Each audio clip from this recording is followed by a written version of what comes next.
नमस्कार, आप देख रहे हैं एनएमएफ न्यूज में आपके साथ शबनम। श्रीलंका, नेपाल, बांग्लादेश के बाद अब मेडागास्कर में तख्ता पलट की खबर सामने आ गई है। दरअसल वहां पर भी जेनजी सड़कों पर उतरते हैं। सरकार के खिलाफ न सिर्फ नारेबाजी की जाती है बल्कि जितनी भी सरकारी तंत्र है सबको घेरकर आग भी लगाई जाती है और वहां पुलिस प्रशासन को चुनौती भी दी जाती है। ऐसे में खबर यह आती है कि जेएनजीओ के प्रदर्शन के आगे सरकार ने घुटने टेक दिए हैं, वहां तख्ता पलट का ऐलान कर दिया गया है। और बड़ी खबर यह है कि इस तख्ता पलट के पीछे की कहानी बहुत कुछ कह रही है। अब ये तख्ता पलट क्यों हुआ है, क्यों जेएनजी वहां सड़कों पर उतरे हैं? खबर यह है कि वहां बिजली पानी की समस्या काफी गहराती जा रही थी, लोग परेशान थे, कई बार शिकायतें की गई, नहीं सुना गया और आखिर में जेएनजी मतलब युवा वर्ग सड़कों पर उतरता है और सरकार के खिलाफ प्रदर्शन करता है। नौबत वहां भी तख्ता पलट की आ जाती है। तो इसी पर चर्चा करेंगे। चर्चा के लिए हमारे साथ जुड़े हुए हैं मेरे सहयोगी अभिषेक। एक और नए देश में तख्ता पलट की खबर सामने आ गई है। क्या ये धीरे धीरे ये जो जेएनजीओ वाला जिन है वो कई देशों की सरकारों पर भारी पड़ेगा और इसी तरह इनकी पावर सरकार पलट देगी? देखिए, अमेरिका की तरफ से, सीआईए की तरफ से, डीप स्टेट की तरफ से पहले भी बहुत सारे हथकंडे अपनाए गए हैं, लेकिन जितना कारगर ये वाला हथकंडा साबित हो रहा है शायद उतना कारगर नहीं हुआ। क्योंकि आपने जिक्र जैसे किया, सबसे पहले श्रीलंका में ये कारगर साबित हुआ, फिर पाकिस्तान में भी ऐसा ही हुआ, फिर आपका बांग्लादेश आपने देखा, नेपाल आपने देखा, और अभी एक और देश पूर्वी लित्से करके, क्या तिमोर, पूर्वी तिमोर जो देश था, वहां भी ठीक वैसा ही हुआ। जेएनजी सड़क पर उतरा और उसने प्रदर्शन किया। देखिए, जेएनजी का सड़क पर उतरना, सरकार के खिलाफ विरोध प्रदर्शन करना सही बात है, गलत बात नहीं है, लेकिन हिंसात्मक तौर पर प्रदर्शन करना और राष्ट्रपति भवन में, संसद में, प्रधानमंत्री के आवास में घुस जाना, मंत्रियों को पीटना, उनके घरों में आग लगा देना, ये दिखाता है। अच्छा, मतलब नेपाल में भी तख्ता पलट हुआ। आज नेपाल का क्या हाल है? जितनी महंगाई बांग्लादेश में शेख हसीना के वक्त में थी, आज क्या वहां महंगाई नहीं बढ़ी है? क्या जो व्यापार दूसरे देशों के साथ बांग्लादेश उस वक्त कर रहा था, आज एक अस्थिर सरकार कर रही है? क्या ये बात सही नहीं है कि जो आतंकी शेख हसीना के वक्त में जेल में डाले गए थे, उन सारे आतंकियों को छोड़ दिया गया है और आज वही आतंकी सेना के जवानों को पीट रहे हैं, मार रहे हैं, उनकी गाड़ियों को तोड़ रहे हैं और अगर सेना के जवान कहीं जा रहे हैं तो उन्हें मारकर भगा रहे हैं। बात नेपाल की करें तो अब नेपाल के लोगों को कैसे भरोसा है कि जो सरकार उन्होंने बिठाई है वो सरकार एकदम से उन्हें उन मूलभूत सुविधाओं को दे देगी जो सुविधाएं उन्हें चाहिए थी? अब बात करें अगर मेडागास्कर की, जिसमें अभी तख्ता पलट की खबर सामने आई है, बिजली पानी के लिए प्रोटेस्ट हो रहा था। वही तो कह रहा, मैं वहीं आ रहा था। देखिए, लगभग 3 करोड़ 20 लाख की आबादी है और एक बहुत गरीब देश आप उसे कह सकती हैं, क्योंकि लगभग 18 से 20 बिलियन डॉलर का ही इसका जीडीपी है। एक व्यक्ति की बात करूं तो लगभग $2.5 उसे दैनिक, उसकी जो जीवन है उसे चलाने का वहां अनुमानित वैल्यू है सिर्फ $2.5। इंडिया के हिसाब से अगर बात करें तो लगभग 200 रुपये में उसे अपनी वहां आजीविका चलानी है। सिर्फ क्यों हुआ तख्ता पलट? सिर्फ इसलिए हुआ कि जो वहां बिजली है वो 8 से 12 घंटे की बिजली कटौती हो रही थी और वही, जैसा कि नेपाल में लोगों ने कहा कि जो नेताओं के बच्चे हैं वो विदेशों में ऐश कर रहे हैं, वो विदेशों में पढ़ रहे हैं, उन्हें वहां बहुत बेहतर सुविधाएं मिल रही हैं, यहां भी लोगों को ऐसा ही मिलना चाहिए। देखिए, एक तो जो जितने भी अफ्रीकन देश है ना, वहां मेनली उनकी जो कहीं की आजीविका जो चल रही है वो खनन पर चल रही है। वो खनन, सोने का खनन हो, खदानों में से वो सोना निकल रहा हो, रेत निकल रहा हो, कोयला निकल रहा हो माफ कीजिएगा, डायमंड्स निकल रहे हो, या फिर जो खनिज पदार्थ हैं वो निकल रहे हो। भारत भी लगातार अफ्रीकन देशों से अपनी मित्रता बढ़ा रहा है, वो भी मैं आपको बताऊंगा कि क्यों। लेकिन ये जो प्रदर्शन हुआ सिर्फ बिजली के नाम पर, इसमें 22 मौतें हो गई, 100 से ज्यादा लोग घायल हो गए। क्या ऐसा होना चाहिए था सिर्फ बिजली के लिए? बिजली की समस्या अगर थी तो उस समस्या को बैठकर सरकार के साथ समाधान कर बातचीत की जा सकती थी। भारत से उदाहरण के तौर पर ये जो आपका लद्दाख में प्रदर्शन हुआ, वो लोग पिछले 6 साल से, सोनम वांगचुक पिछले 6 साल से प्रदर्शन कर रहे थे, अनशन कर रहे थे। ऐसा नहीं है कि सोनम वांगचुक ने ये पहला प्रदर्शन किया है या फिर पहला अनशन किया, इससे पहले भी उन्होंने तमाम अनशन किए हैं, सरकार के साथ उनकी वार्ता हुई है। लेकिन जैसे कि 5000 की भीड़ सड़क पर उतरती है और वो सीआरपीएफ की गाड़ी में आग लगा देती है, प्रशासन को अपनी जान बचाने के लिए गोली चलानी पड़ती है और 4 लोगों की मौत हो जाती है। क्या उसके बाद तुरंत उस बात का समाधान हो गया?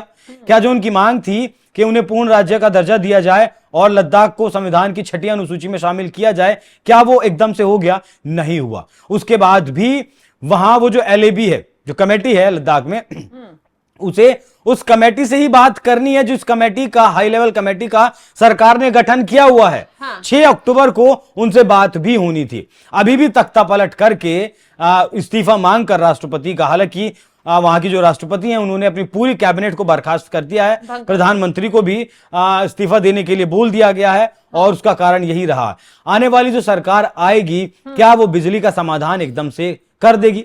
आपका प्रदर्शन करना अधिकार है, आपको प्रदर्शन करना चाहिए, लेकिन सरकार का तख्ता पलट कर देना, उससे देश में अस्थिरता आती है। बिल्कुल। जो 15 से 20 जी, जिस देश को आगे बढ़ाने के लिए सरकार और तमाम जो एजेंसियां मेहनत करती हैं, वो उतना देश उतनी गरीबी स्तर पर और चला जाता है। लेकिन फुल स्क्रीन वो तस्वीरें भी दर्शकों को दिखा देते हैं अभिषेक, कि किस तरीके से वहां बवाल मचा हुआ है, कैसे लोग सड़कों पर उतरकर मारपीट कर रहे हैं, आगजनी कर रहे हैं, सरकारी तंत्र में घुसने की कोशिश की जा रही है। ये वहीं की तस्वीरें हैं कि कैसे वह बवाल भड़का हुआ है। और खबर तो ये आ रही है कि 22 से ज्यादा लोगों की मौत अब तक इस हिंसक झड़प में हो चुकी है, 100 से ज्यादा लोग घायल बताए जा रहे हैं। अब अभिषेक, भारत से जो मेडागास्कर ये देश है, इसका क्या कनेक्शन रहा है? कैसे प्रधानमंत्री मोदी भी इस देश के राष्ट्रपति से मुलाकात कर चुके हैं, बातचीत हो चुकी है, उसको लेकर जरा विस्तार से बताइए। देखिए, प्रधानमंत्री मेडागास्कर कभी गए तो नहीं है, किसी और मंच पर प्रधानमंत्री की मुलाकात हुई है।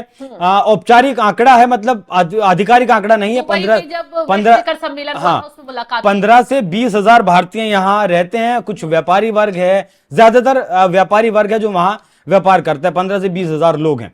लेकिन देखिए, मेडागास्कर ने ये तस्वीरें पहली बार नहीं देखी हैं, और शायद आखिरी बार भी नहीं देखी हैं, क्योंकि मेडागास्कर में 1972 में पहली बार सैन्य तख्ता पलट हुआ था। इस देश को आजादी ही 1960 में मिली थी, और 1972 में इसमें पहला सैन्य तख्ता पलट हो जाता है। 1975 में दूसरा तख्ता पलट होता है, और 2009 में तीसरा तख्ता पलट होता है। मतलब 3 बार इस देश का तख्ता पलट हो चुका है। और ऐसा नहीं है कि सिर्फ 3 बार ही कोशिश हुई है। 1863 में भी यहां जो राजा थे, उनकी राजा रदीमी द्वितीय, उनकी हत्या करके तख्ता पलट किया गया था। 2003, 2006 और 2010 में भी तख्ता पलट के असफल प्रयास, यहां असफल कोशिशें की गई हैं। तो ऐसा नहीं है कि पहली बार यहां तख्ता पलट हुआ है, और ऐसा भी नहीं है कि दूसरी बार यहां, मतलब आखिरी बार यहां तख्ता पलट होगा। एक और चीज आप जान लीजिए यहां, कि जिस तरीके से दुनिया आजकल डॉलर पर अपना जो प्रभुत्व है, या फिर अपनी जो निर्भरता है, वो कम कर रही है, और सोने की तरफ ज्यादा जा रही है। अभी आपको याद होगा कि 1-2 महीना पहले प्रधानमंत्री की यात्रा हुई थी घाना में। घाना प्रधानमंत्री गए थे, और विपक्ष ने उस यात्रा की बहुत ज्यादा आलोचना भी की गई थी, कि एक बहुत छोटा सा देश, एक गरीब देश, वहां जाकर घाना जाकर प्रधानमंत्री आखिर क्या साबित करना चाहते हैं, क्या चाहते हैं। अच्छा, यह भी जान लीजिए कि भारत इन अफ्रीकन देशों को अब तक लगभग 17 से 18 बिलियन डॉलर की मदद दे चुका है, और इस बार भारत सरकार ने अपने बजट में अलग से अफ्रीकन देशों की मदद के लिए बजट प्रस्तावित किया था। भारत इन अफ्रीकन देशों में सड़कें बनाने का काम करता है, लोन्स भी इन अफ्रीकन देशों को देता है, स्कूल्स बनाने का काम करता है, अस्पताल बनाने का काम करता है। भारत और चीन दोनों ही यहां पैसा लगाते हैं, लेकिन अंतर यह है कि चीन इन देशों को कर्ज देता है। घाना को भी चीन ने कर्ज दिया था, और बहुत ज्यादा कर्ज जब घाना के ऊपर बढ़ गया और वहां भी इस तरीके के हालात पनपने शुरू हुए, तब घाना ने भारत की तरफ रुख किया। घाना आज भारत को सोना बेचता है। घाना से भारत आज सोना खरीदता है। पिछले 1 साल में जो 1000 टन सोना भारत सरकार ने खरीदा था, उसमें से एक बड़ा हिस्सा घाना से खरीदा था, और उस पैसे का इस्तेमाल घाना चीन का कर्ज चुकाने में कर रहा है इस्तेमाल। चीन क्या करता है, वहां कर्ज भी देता है, और वहां से खनन भी करता है, उनके जो खनिज पदार्थ है उन्हें निकालता भी है, और उनका वो जो वैल्यू है वो भी उन्हें नहीं देता है। तो भारत सरकार लगातार अफ्रीकन देशों की मदद कर रही है, वहां चीन का प्रभुत्व भी लगातार कम करने की कोशिश कर रही है, और अफ्रीकन देश भारत के ऊपर लगातार विश्वास भी जता रहे हैं। तो नेपाल के बाद ये जो तिमोर था, एक और देश बना था, और तिमोर के बाद अब एक और देश तख्ता पलट का शिकार हुआ है। कारण जेंजी रहा है। भारत के युवाओं को और सरकार को भी इस तरफ ध्यान देना होगा, क्योंकि जिस तरीके से लद्दाख हुआ और आइला मोहम्मद के नाम पर 10 शहरों में जिस तरीके से प्रदर्शन हुए, वो कहीं भयावह रूप ना ले लें। बिल्कुल। तो भारत में खैर ये स्थिति को कंट्रोल तरीके से किया जा रहा है, एक्शन लगातार लिया जा रहा है, ये स्थिति उत्पन्न ना हो इसके लिए सभी सरकारें एक्टिव हैं। खैर आपने तिमोर की बात की, तिमोर में स्थिति ऐसी ही बनी हुई है, कभी भी तख्ता पलट की वहां खबर आ सकती है। और अब मेडागास्कर में तख्ता पलट की खबर आ गई है। सिर्फ बिजली पानी की समस्या को लेकर लोग सड़कों पर उतरते हैं और सरकार हिलाकर रख देते हैं। अब भारत से मेडागास्कर के अगर संबंध की बात करें तो हिंद महासागर क्षेत्र में ये भारत का एक महत्वपूर्ण साझेदार इसको भारत मानता है। भारत की प्रमुख क्षेत्रीय नीति यानी Sagar security and growth for all in the region है और मेडागास्कर इस पहल का एक प्रमुख भागीदार भी है। इस पहल के तहत भारत समुद्री सुरक्षा और क्षेत्रीय विकास पर ध्यान केंद्रित करता है। और आपको बता दें मेडागास्कर कहा यह भी जा रहा है कि एस जयशंकर भी जा चुके हैं, दोनों देशों के बीच संबंधों को लेकर बातचीत भी हो चुकी है। लेकिन जिस तरीके से अब इसमें तख्ता पलट की खबर सामने आई है वो वाकई चौंकाने वाली है,